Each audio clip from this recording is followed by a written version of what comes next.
Guys, I just don't think I can do it anymore. Tired of it. I'm just joking. So, out with that.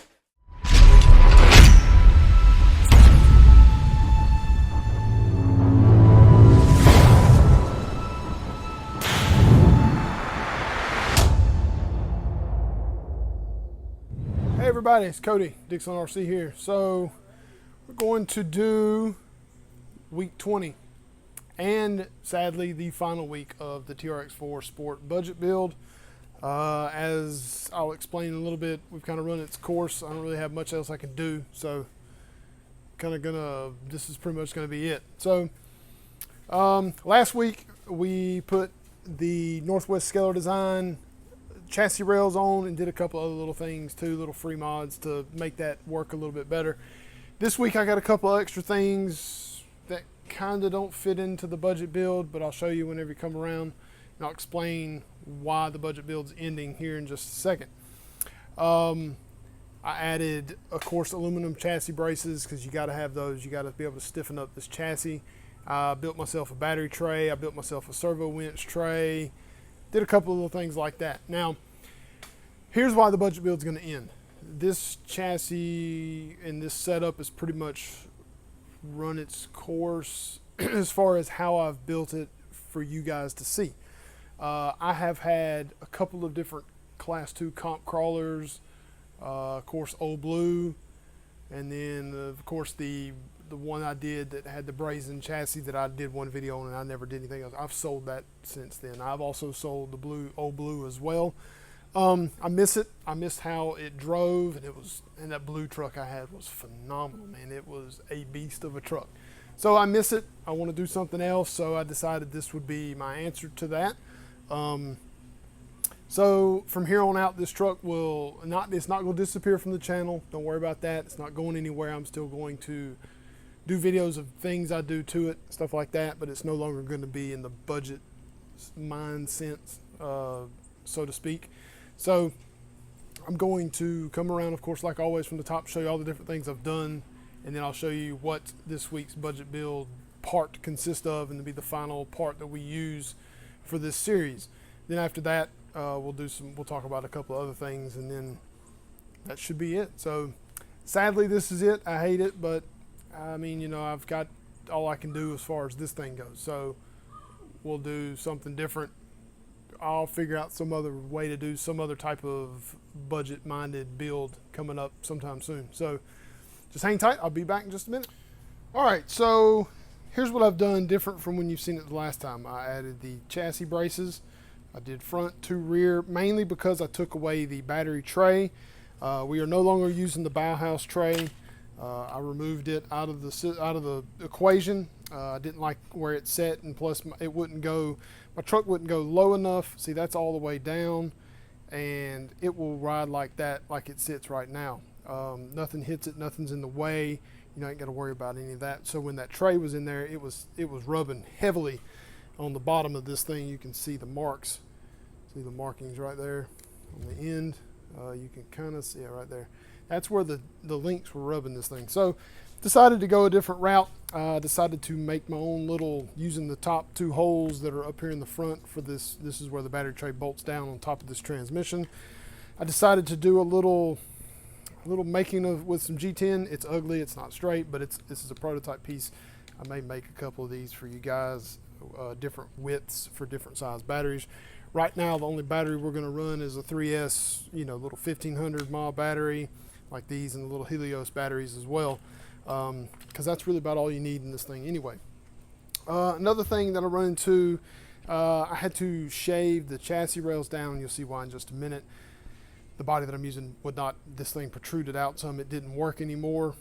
So I could not use a servo winch, the servo winch mount, the GRC mount, so I had to remove it as well. Decided to build me a little tray here. Now this doesn't work for every TRX because I have the GRC, has holes on the top of it. So I was like, I'll just build me a brace, or not a brace, but a flat piece that goes across. It pretty much almost sits directly on that servo mount in there. So pretty much what it'll do, it'll be stationary. I'll add the spool and figure out my routing for my wire. Now, This week's budget build is a product that you've seen me show. I showed it a couple of weeks ago. I'm going to add the MST J45C body with the cage in the back, the hinge system and everything. This one is a little bit different. You can see right here I have shaved down these.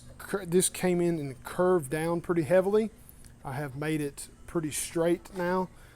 Did that for a reason, also cut that down to go down as far as possible. So this is what we're going to install. We're gonna go around here and it's only a couple of screws. The hinge system in the back is like this. This actually bolts in to these rails pretty well. Actually, it's almost perfect really for these rails. These rails are a little bit shorter than factory rails, so this body set actually works pretty good. But you can see I use this hole, and then you can kind of see markings where the little mini hole is. This secondary hole is really far out. You could probably drill what you wanted in here. It's not going to hurt anything. Just be sure and put a nut in there so it'll hold. So let's go ahead and do that. So what I'm doing is I use a long screw in the back one, and then kind of a shorty screw in the front. So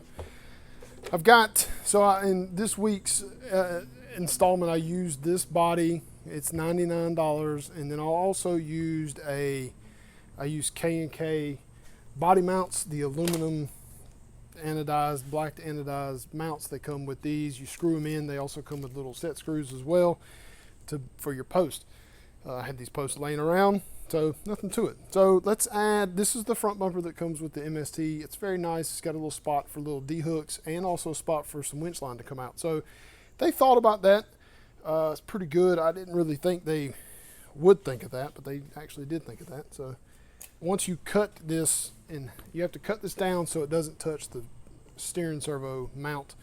And when you do that, you've got to drill your own hole here for the secondary hole that's here, because it's not going to work. So I did that, and I also did it too big. So the normal screw won't fit. So I'm going to have to go all the way through and put a nut on the inside here. I haven't done that yet, but that's not really a big deal. Nothing you guys need to see anyway.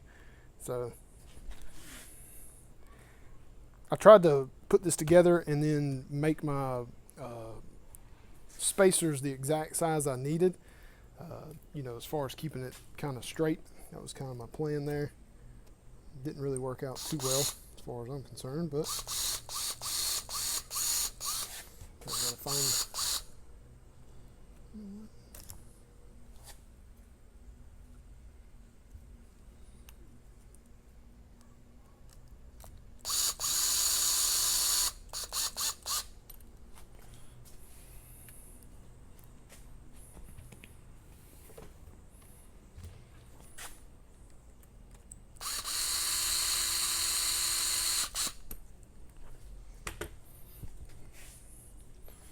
Let me put the body down. I went with hood pins. You can go with a Velcro or something like that. I decided to do just hood pins because this thing being a comp body, I wanted it to be as strong as possible and held on as much as possible. So there it is. All right, so here it is, mounted up onto the truck. So here's the deal with this. So when you do this particular body or this chassis with the TRX4 setup, the problem you're going to run into the most with this is trying to get it as low as possible. Problem with that is the front will only go so low, mainly because of the steering servo being in the frame rails. The way it's set up here, it will only go so far. The other side of that is the front drive shaft hits the mount, the part of the mount where the transmission is in, and it's got a skid. This part of the skid in the mount, it hits that. I've shaved it down as much as I can without showing gear or wire or whatever. So that's about all I can do with that. So the front's going as low as it possibly can for now. I have a servo on axle setup coming, so we are going to go that route eventually. The other plans I have for this is a set of wheels and tires to kind of go with this. You'll see that very soon. Probably the same day this comes out, to be honest. The only other thing I really want to do is figure out a way to mount my winch line so it'll go out smoothly out of this the front part here. The back of this body set has a hole for a winch as well, like a fair lead. I don't really know what I'm going to do with that just yet. I kind of think I want to put a winch back there, but we'll get to that later. I'm not too worried about that right now. So let's go over totals. So from the time we put these rails in, we had $48.50 left over from last week. We're going to move it over to this week. We'll add the $50, so we got $98.50. So take it for it to be the final episode for us to go over budget, like completely. We spent $99 on the body, spent $20 on the body post, even though we only used 2. You still got to buy 4. They're $20. So technically we're over, and we're over budget $21.50. So I guess we'll go out with a bang. It is what it is. Not really that big of a deal. Whatever. So I really do hope you guys enjoyed this series. Please let me know in the comments what you'd like to see me do next as far as budget build goes. I'm open to hearing options. It doesn't have to be a crawler either. It can be something else. It doesn't have to be just this. I appreciate you all watching, hanging with me, watching me learn how to do this and figure out how to do all this video stuff and this channel grow. Thanks for helping me grow it as well. It's been a heck of a ride. I'm not stopping. I know that the intro, it was just a joke. Sorry. But no, I'm not going anywhere. I don't plan on stopping. We got plenty of other things to go. We got plenty of other stuff coming out, new things, all kinds of stuff going. Seems like shows and events are starting to pop back up. So we got some things coming up, stuff like that. So that's really about all I got. Thanks for watching, everybody. I appreciate it, and we'll see you next time.